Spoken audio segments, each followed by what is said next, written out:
we will request HNLC to come forward to have a peace talk with the state government, or central government directly.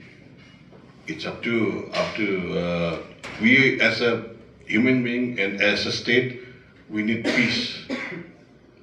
Because now it's at least,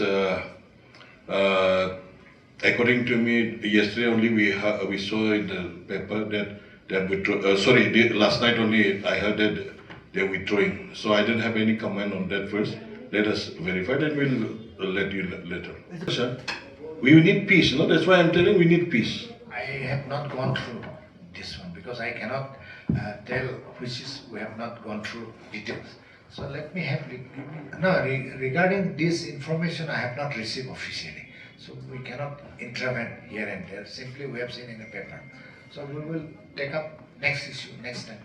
Thank you. This militant organization and party. We are party.